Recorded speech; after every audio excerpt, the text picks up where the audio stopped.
பாக்கு தோட்டத்தை பங்கம் செய்த ஒற்றை காட்டு யானை வேதனையில் அப்பகுதி விவசாயிகள்.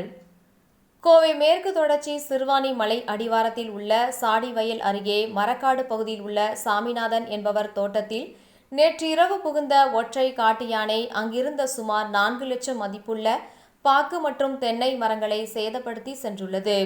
இதுகுறித்து சாமிநாதன் கூறும்போது, கடந்த சில மாதங்களாகவே 2 தினங்களுக்கு ஒருமுறை கூட்டமாகவும் மற்றும் ஒற்றை காட்டு யானை அப்பகுதியில் உலா வருவதாகவும், இதை கண்காணிக்க ஒரு சில நேரங்களில் வரும் வனத்துறையினர் வந்து பார்வையிட்டு மட்டும் சென்று விடுவதாகவும், அவர்கள் சென்ற பிறகு அங்கு வரும் யானைகள் அப்பகுதியில் உள்ள பயிர்களை முற்றிலும் சேதப்படுத்தி செல்வதாகவும், இதனால் விவசாயத்தில் நஷ்டம் ஏற்பட்டு வருவதாகவும், இதனால் அப்பகுதியில் உள்ள விவசாயிகள் விவசாயம் செய்ய முடியாமல் வேறு தொழிலை தேடி நகர பகுதிக்கு செல்கின்றனர்.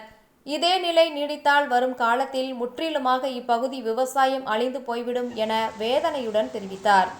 மேலும் வனத்துறையினர் கண்காணிப்பை அதிகப்படுத்தி தீவிரப்படுத்தி அப்பகுதியில் வரும் காட்டு யானைகளை நிரந்தரமாக வராமல் தடுக்க நடவடிக்கை எடுத்தால் மட்டுமே எங்களின் வாழ்வாதாரம் காக்கப்படும் என்று விவசாயம் செழிப்படையும் என்றும் அவர் தெரிவித்தார்.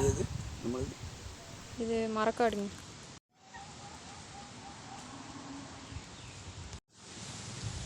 அப்படியே போய் அப்படியே